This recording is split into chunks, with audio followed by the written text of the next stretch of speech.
حضرت خلیل اللہ کے ہاں اولاد نہیں ہے۔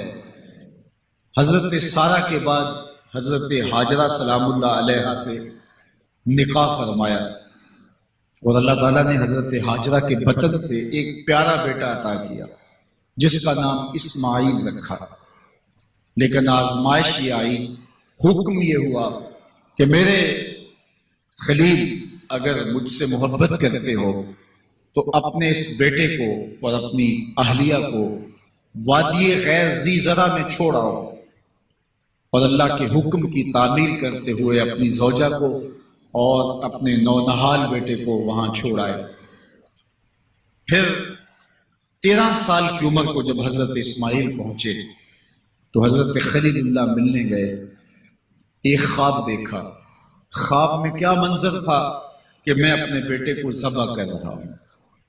اللہ اکبر! یہ کوئی آسان کام نہیں تھا، لیکن نبی کا خواب بمنزلہ وحی ہوتا ہے۔ ہمارے خواب شیطانی وسوسے بھی ہوتے ہیں، الجھے ہوئے خیالات کا عکس ادغاث احلام بھی ہوتے ہیں، اور ہمارے کچھ خواب اچھے بھی ہوتے ہیں۔ نبوت کا 46واں حصہ بھی خوابوں کو کہا گیا ہے، اچھے خوابوں کو۔ لیکن نبی کا خواب محض خیر پر مشتمل ہوتا ہے اور شیطان کے وسوسے کا نتیجہ نہیں ہوتا، یہ اللہ کی طرف سے نبی کو القاء کی گئی بات ہوتی ہے۔ اب حضرت ابراہیم علیہ السلام کو خواب یہ آتا ہے کہ میں اپنے بیٹے کو ذبح کر رہا ہوں، 13 سال کا نونہال بیٹا، اور بیٹا بھی وہ جو اللہ سے دعائیں مانگ مانگ کے لیا گیا۔ حکم ہے کہ اس بیٹے کو میری رضا کے لیے ذبح کر دو۔ اللہ اکبر! حضرت خلیل اللہ اٹھے، بیدار ہوئے اور اس خواب کی تکمیل کے لیے آمادہ ہو گئے۔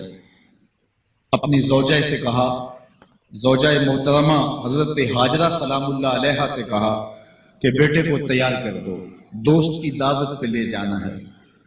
خلیل عربی میں دوست کہتے ہیں، اور اللہ نے حضرت ابراہیم کو خلیل اللہ اپنا دوست قرار دیا تھا، تو کہا دوست کے بلاوے پہ جانا ہے، دوست کی دعوت پہ جانا ہے، تو بیٹے کو تیار کر دو۔ حضرت ہاجرہ شہزادے کو تیار کر دیتی ہیں، مانگ سجاتی ہیں، تیل لگاتی ہیں، خوبصورت کپڑے پہناتی ہیں۔ بیٹا تیار ہوتا ہے اور باپ اپنے بیٹے کو لے کر کے منا کی وادی کی جانب بڑھتا ہے۔ شیطان سمجھا کہ یہ موقع کتنا نازک ہے، اور اگر یہ قربانی ہو گئی تو قیامت تک آنے والے لوگوں کے لیے یہ نمونہ ہوگی، اتنا بڑا ایثار۔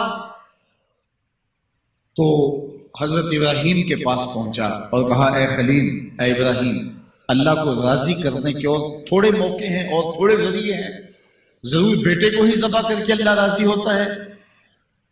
تو حضرت خلیل اللہ نے کنکر اٹھا کے اس کو مارتے ہوئے کہا، بھاگ جائے یہاں سے، میری گود میں ایک اسماعیل ہے، اگر 1000 اسماعیل بھی ہوتے رب کے حکم پہ قربان کر۔ حضرت اسماعیل کے پاس آیا، تمہارا باپ تمہیں کہاں لے کے جا رہا ہے؟ کہا دوست کی دعوت پہ، ان کے دوست نے بلایا ہے، اس دعوت میں ہم جا رہے ہیں۔ کہا نہیں، تمہیں ذبح کرنا چاہ رہا ہے اور اس کو اللہ کا حکم سمجھ رہا ہے۔ تو آپ نے بھی پتھر اٹھا کے مارا، کہا ہٹ جا میرے راستے سے۔ اسماعیل کے بدن میں ایک جان ہے، لو میں بھی جان ہوتی، رب کے حکم پہ قربان کر۔ ماں کی ممتا بڑی کمزور ہوتی ہے، اولاد کے لیے اس کے جذبات بڑے حساس ہوتے ہیں۔ تو سیدہ ہاجرہ کے پاس آ پہنچا، کہا ہاجرہ، شہزادہ کدھر ہے؟ کہا کہ باپ بیٹے کو لے کر کے دوست کی دعوت پہ گیا ہے۔ کہا کہ وہ تو ذبح کرنے لے جا رہا ہے۔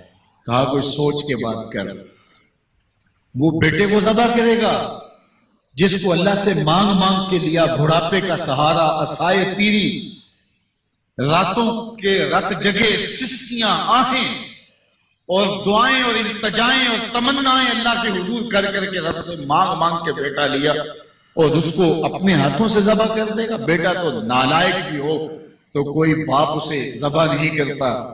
یہ بیٹا، اس کی آنکھوں میں تو نور اور چمک اور روشنی نبوت کی نظر آ رہی ہے، بھلا باپ کیسے ذبح کرے گا؟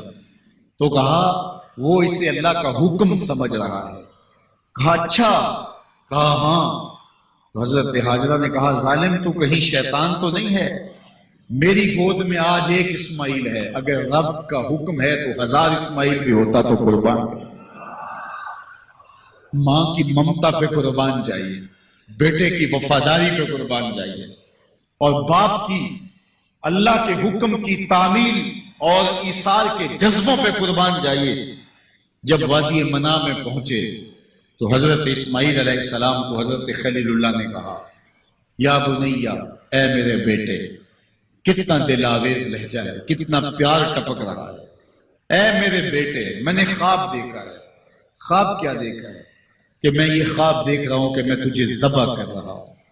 فانظر ماذا ترى، اب تو بتا تیری رائے کیا.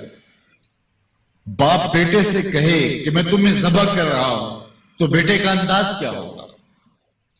آج تو باپ کسی بیٹے کو زیادہ محبت سے نواز دے تو دوسرے بیٹے شکایت کو نہ ہو جاتے ہیں کہ ہمارا باپ ظالم ہو گیا ہے. کسی وجہ سے کسی کو ترجیح دے دے، اپنے مال میں سے کسی کو کچھ زیادہ دے دے، اور وہ اس کا اختیاری مال ہو، لیکن اس کے باوجود بھی وہ اپنے چچاؤں کو، عزیزوں کو، رشتہ داروں کو کہتے ہیں جناب ہمارا باپ منصف نہیں رہا، ہمارا باپ زیادتی کر رہا ہے. یار یہاں باپ بیٹے کو کہہ رہا ہے کہ بیٹا میں تجھے ذبح کر رہا ہوں. بیٹے کے تیور نہیں بدلتے. یہ فیضان نظر تھا یا کہ مکتب کی کرامت تھی؟ سکھائے کس نے اسماعیل کو آداب فرض؟ باپ نے کہا بیٹا میں تجھے ذبح کر رہا ہوں. بیٹے کا دل آویز جواب سنیے. بیٹا سر جھکا دیتا، امتثال امر تھا، حکم کی تعمیل تھی. بیٹا کہتا جی جیسے آپ کی مرضی، یہ بھی امتثال امر تھا. بیٹا خاموشی سے جھک جاتا، یہ بھی امتثال امر تھا. گردن رکھ دیتا، یہ امتثال امر تھا. بیٹا کہتا جی جیسے آپ چاہیں، امتثال امر تھا. لیکن بیٹے نے جو جواب دیا قیامت تک اس کو بھی سنہری حروف سے لکھا جائے گا. باپ نے کہا بیٹا میں تجھ کو ذبح کرنا چاہ رہا ہوں. جواب کیا آیا؟ یا ابت، اے میرے ابو. ذرا دیکھیے باپ کا یہ کہنا کہ میں تمہیں ذبح کر رہا ہوں، اس کے جواب میں تیور نہیں بدلتے. چہرے پر جلال اور غصہ اور عجیب سی کیفیت پیدا نہیں ہوتی کہ میرے باپ آپ کیا بول رہے ہیں. لیکن جب باپ بولا بیٹا میں تجھ کو ذبح کرنا چاہ رہا ہوں تو فرما بردار بیٹا کیا بولتا؟ یا ابت، اے میرے باپ. اللہ اکبر. تم تو ذبح کرنا چاہتے ہو. یا ابت تفعل ما تؤمر، ابو ذبح کیا ہے، جو کرنا ہے کیجیے. یہ نہیں کہا کہ ذبح کرنا چاہتے ہیں ہاں ذبح کر لیجیے. ذبح کا جواب ذبح سے دینا یہ مکمل فرما برداری تھی. باپ کہتا یا ابا یا بنیا، اے میرے بیٹے میں نے خواب دیکھا میں تجھے ذبح کر رہا ہوں. تو بیٹا کہتا ہاں مجھے ذبح کر لیجیے. یا ابا تذبح، ہاں مجھے ذبح کر لیجیے. لیکن بیٹا یہ نہیں کہتا کہ ذبح کر لیجیے. ذبح کا جواب ذبح میں نہیں کہا بلکہ جواب 2 قدم آگے بڑھ کے دیا. یا ابا تفعل ما تؤمر، ماں میں عموم ہے. ابو ذبح کیا، جو بھی کرنا ہے کیجیے. رہی بات میری گردن پہ چھری چلے گی، بدن تو تڑپے گا، لیکن ستاجدونی انشاءاللہ من الصابرین. میرے رب نے چاہا تو صبر کر کے دیکھوں گا. اگر رب کے حکم کی تعمیل میں نونہال بیٹے کی گردن پہ چھری رکھنے کا عزم اور ایثار کی یہ کہانی آپ رقم کرنے جا رہے ہیں تو آپ میرا منظر بھی دیکھیں گے کہ میں تڑپوں گا بھی نہیں. یا ابا تفعل ما تؤمر ستجدنی انشاءاللہ من الصابرین. آپ دیکھیں گے میں صبر کر کے دیکھوں گا. فلما اسلم وتلہ للجبین، قرآن بتاتا ہے جب دونوں راضی ہو گئے. کس بات پہ راضی ہو گئے؟ فلاں نمبر کی گاڑی خرید لیں، فلاں بنگلہ خرید لیں، فلاں فیکٹری خرید لیں. باپ پر بیٹے نے یہ طے کیا نہیں، باپ ذبح کرنے پہ راضی ہو گیا اور بیٹا ذبح ہونے پہ راضی ہو گیا. فلما اسلم، ایک تو ہمارا اسلام ہے، یہاں دیکھو ان کا اسلام. الاسلام گردن نہادن. اسلام کا معنی یہ ہے گردن رکھ دینا، اپنی مرضی چھوڑ دینا. فلما اسلما، جب دونوں نے گردنیں رکھ دی، دونوں نے اس جو ہے وہ یہ طے کر لیا، باپ نے ذبح کرنے کا طے کر لیا، بیٹا نے ذبح ہونے کا طے کر لیا، وَتَلَّهُ لِلْجَبِينِ، اور باپ نے بیٹے کو پیشانی کے بل لٹایا۔ اس پر دو قول ہیں، تَلَّهُ لِلْجَبِينِ، پیشانی کے بل یوں لٹایا کہ الٹا لٹایا تاکہ پیچھے سے ذبح کرے، بیٹے کا من موہنا چہرہ سامنے نہ ہو، ذبح کرنے میں رکاوٹ نہ بن جائے۔ کوئی بیٹا معمولی تو نہیں، اس کی پیشانی میں نبوت کے اجالے چمک رہے، تو بیٹے کو لٹا دیا اور الٹا لٹایا، تَلَّهُ لِلْجَبِينِ، پیشانی کے بل لٹایا۔ لیکن مفسرین کی ایک جماعت نے کہا نہیں، الٹا نہیں لٹایا۔ تَلَّهُ لِلْجَبِينِ کا معنی کیا ہوا؟ جس طرح ہم آپ جانور کو ذبح کرتے ہیں تو اس کی گردن کو خم دے کے پیچھے زمین پہ لگا دیتے ہیں تاکہ اس کی رگیں تن جائیں اور گردن کھل جائے اور چھری پھیرنے میں آسانی ہو اور جلدی سے جو ہے وہ رگیں کٹ جائیں۔ کہا کہ بیٹے کی ریشم جیسی نازک گردن کو موڑ کے پتھر پر پیشانی کو لگایا۔ اللہ اکبر!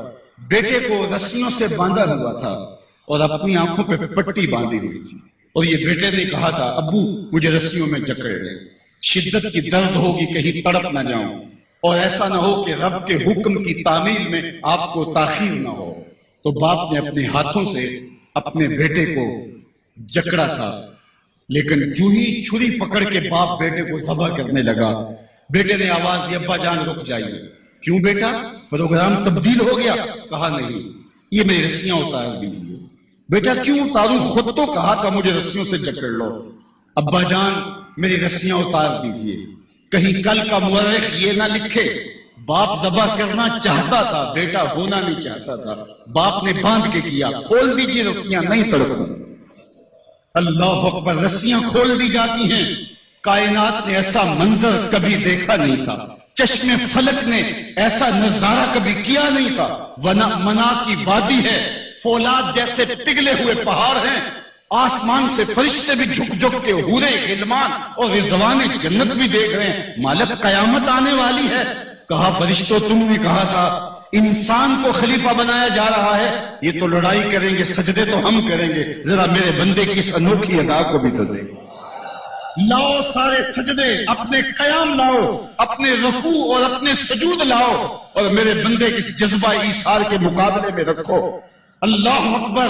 حضرت خلیل اپنے نونہال بیٹے کو فلما اسلما وتلہ للجبین، قرآن نے منظر نگاری کی ہے کہ جب باپ بیٹا راضی ہو گئے، باپ ذبح کرنے پہ راضی ہو گیا، منا کی وادی ہے، کوئی تیسرا شخص نہیں ہے، پگھلے ہوئے پہاڑ ہیں، آسمان کا منظر ہے، ہاتھوں میں چھری پکڑی ہے، زمین تھروانے لگی، عرش کانپنے لگا، وادی پہ راشت آ رہی ہے، سورج سے یہ منظر نہیں دیکھا جا رہا، کارکنان قضاء و قدر کی چیخیں نکل رہی ہیں، مالک یہ کیا ہونے جا رہا ہے؟ کہا ذرا میرے بندے کی ادا تو دیکھو۔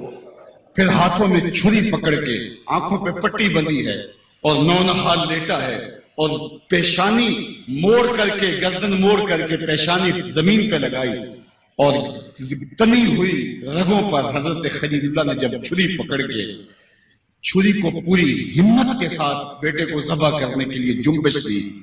چھری تو جنبش کرتی ہے لیکن ایک بال بھی نہیں کٹتا۔ چھری کو زمین پہ مارا، زمین میں دھنس جاتی ہے۔ لما تقطعی یا سکین، چھری کاٹتی کیوں نہیں؟ تیرا کام تو کاٹنا تھا۔ آواز آئی الخلیل یامرنی والجلیل ینہانی، خلیل کاٹنے کا کہتا ہے، رب جلیل کہتا ہے خبردار ایک بال بھی کاٹا۔ کہا چھری تیرا کام تو کاٹنا تھا، حضرت آگ کا کام بھی تو جلانا تھا، جس نے آگ کو جلانے سے روکا تھا آج اسی کا حکم میرے نام بھی ہے کہ ایک بال بھی نہیں کاٹنا۔ اس سے راستہ اختیار کیا جا سکتا تھا نکلنے کا، میں نے تو چھری چلائی، اب کیا کروں؟ چھری نے کام نہیں کیا، شکر ہوا بیٹا بچ گیا، لیکن نہیں، خلیل سمجھے شاید کوئی دل میں نرمی پیدا ہوئی تو رب نے چھری کو روک دیا، چھری کو پھر پتھر پہ رگڑا، تیز کیا، اور چھری کی نوک کو نازک گلے پہ رکھ کے پورا وزن ڈال دیا، گلا کٹ گیا، خون بہنے لگا۔ حضرت خلیل خوش ہو گئے، کتنا مشکل کام تھا، بیٹے کو ذبح کرنا، میں کر دیا۔ جلدی سے آنکھوں سے پٹی کھولی تو کہا، دیکھا کیا کہ منظر بدلا ہوا تھا، بیٹا سمجھ کے جس سے ذبح کیا تھا وہ بیٹا نہیں تھا، وہ دمبا تھا۔ اور حضرت اسماعیل پاس کھڑے مسکرا رہے تھے. بے ساختہ زبان سے نکلا اللہ اکبر. تو حضرت اسماعیل بولے لا الہ الا اللہ واللہ اکبر. پاس کھڑے جبریل جو دمبا لے کے آئے تھے بولے اللہ اکبر وللہ الحمد. ادھر سے آواز آئی وَنَادَيْنَاهُ أَن يَا إِبْرَاهِيمُ قَدْ صَدَّقْتَ الرُّؤْيَا إِنَّا كَذَلِكَ نَجْزِي الْمُحْسِنِينَ. ادھر سے آواز آئی جس سے پہاڑ کی وادی گونجنے لگی اے ابراہیم تو نے واقعی خواب پورا کر دکھایا. وَنَادَيْنَاهُ. سب مترجمین نے اس کا ترجمہ یہ کیا ہے واو حالیہ ہے, یہ طلباء جانتے ہیں. اس حال میں ہم نے ندا دی. حال کیا تھا کہ دمبا ذبح پڑا ہوا تھا, حضرت اسماعیل مسکرا رہے تھے, جبریل پاس کھڑے تھے. جبریل کا پاس کھڑا ہونا اس بات کی دلیل تھی کہ یہ دمبا وہ لے کے آئے, اور ان کا مسکرانا یہ ساری کہانی بتا رہا تھا. تو حضرت ابراہیم علیہ السلام نے جب یہ منظر دیکھا تو یقین تو ہو گیا کہ یہ رب کی طرف سے انتظام ہے, جبریل لے کے دمبا کھڑے ہیں.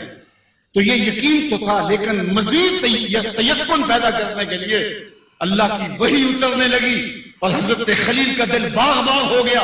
وَنَادَيْنَاهُ. اس حال میں جب دمبا ذبح پڑا تھا, اسماعیل خوشکن مسکرا رہے تھے, خوبصورت ہنسی ہنس رہے تھے, مسکرا رہے تھے, اور حضرت جبریل بھی مسکرا رہے تھے. تو اس حال میں ہم نے ندا دی ابراہیم تو نے واقعی خواب پورا کر دکھایا. سب نے یہ ترجمہ کیا اس حال میں ہم نے ندا دی, کیونکہ واو حالیہ ہے. لیکن ٹھنڈ نہیں پڑتی تھی. ٹھنڈ تب پڑی جب کنز الایمان کھولا. تو میرے امام نے اس کا جو ترجمہ کیا آپ اشش کر اٹھے. سب نے کہا اس حال میں ہم ندا دی کہ اے ابراہیم تو نے واقعی خواب پورا کر دکھایا. لیکن اعلیٰ حضرت جنہوں نے قرآن کا ترجمہ ہی نہیں کیا, قرآن کی ترجمانی بھی کی ہے, انہوں نے اس کا ترجمہ کیا وَنَادَيْنَاهُ أَن يَا إِبْرَاهِيمُ. اے مخاطب اس موقع کا حال نہ پوچھ جب ہم نے ندا دی. پھر کیا عالم ہوا کہ جب ہم نے آواز دی, یقین تو پہلے ہی پیدا ہو چکا تھا, لیکن جب وادی وحی کے اجالوں سے چمکنے لگی اور ہر سمت وحی کا نور پھیل گیا, پھر کیا حال ہوا حضرت خلیل کا. اے مخاطب پھر اس موقع کا حال نہ پوچھ جب ہم نے ندا دی اے ابراہیم تو نے واقعی خواب پورا کر دکھایا. اِنَّا كَذَلِكَ نَجْزِي الْمُحْسِنِينَ. ہم نیکوکاروں کو یوں ہی جزا دیتے. ہم آپ کا بیٹا تو نہیں لینا تھا, بس ابراہیم تیرا امتحان پورا ہو گیا, تو نے امتحان میں 100 نمبر لے لیے, سرخرو ہو گیا, کامیاب ہو گیا. یہ تماشائے لبے بام تو نہیں تھا, یہ کوئی آسان کام تو نہیں تھا. اللہ اکبر. فرمایا ہم نے اس کو پچھلوں کے لیے سنت کے طور پہ باقی رکھا. سلام علی ابراہیم. ابراہیم تیرے اوپر سلام. آج اسی منسک پہ, اسی قربان گاہ پہ 40 لاکھ حجاج کرام قربانیاں پیش کرتے. کوئی 2 قربانیاں, کوئی 5 قربانیاں, بعض 100 اونٹ پیش کر رہے ہوتے. اللہ اکبر. صدیاں گزر گئی. یہ تو صرف منا کی قربان گاہ ہے.